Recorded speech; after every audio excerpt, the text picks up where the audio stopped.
run across something today that I thought was kind of interesting. A little surprising. It has to do with the Capitol Police. You know, originally the Capitol Police was just there to guard the Capitol building.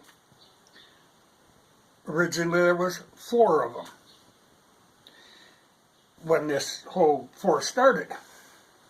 And they were really just watchmen. And it gradually increased and increased. And now there is, at the moment, I think there's 2,300 of them. Just to guard the Capitol building. I mean, that was the intention. But they did an interesting thing, which I find puzzling, is they are opening branch offices. Now, if you're there to guard a building, how do you open branch offices? The theory behind this is a puzzler. But they're opening one in California and they're opening one in Florida, and they have plans to open a bunch more. They want to be all the way across the country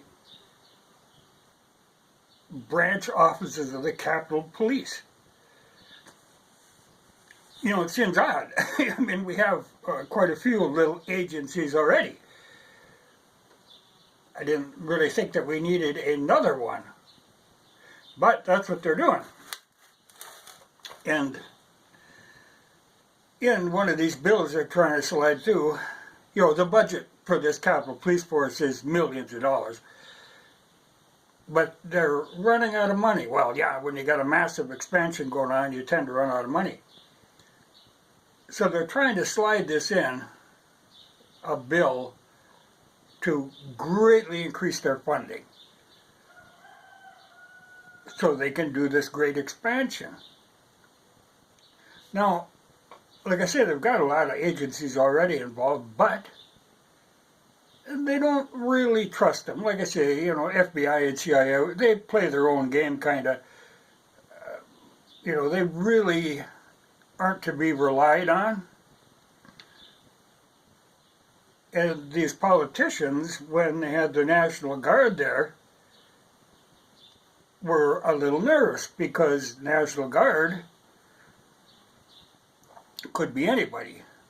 You know, Pelosi's, when she reviewed the troops, her first comment was, you know, has anybody vetted these people? And that's when they started kicking a bunch of them out of there and stuff because they didn't trust them.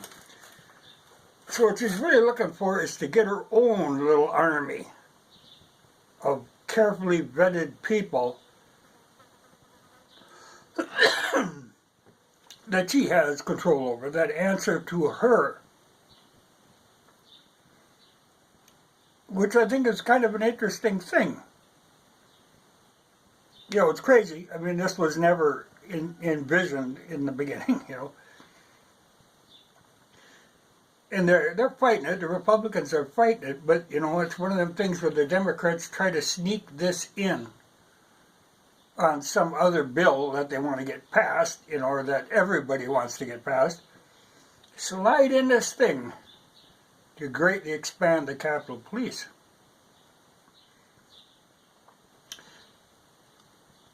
But I have a suggestion, you know, if they're going to do this. I think, you know, because Capitol Police is altogether separate from DC Police. You know, that's a whole different organization. They're just there for the building. But now they're going to be for the country, you know. But rather than regular police-type uniforms, I think they should be distinguishable. I think brown shirts and maybe a couple of lightning bolts on their shirt.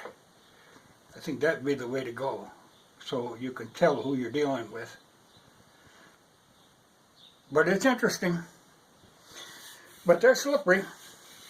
But that's the last thing we need is like a private militia run by the politicians. You know, wow. That's a frightening thought.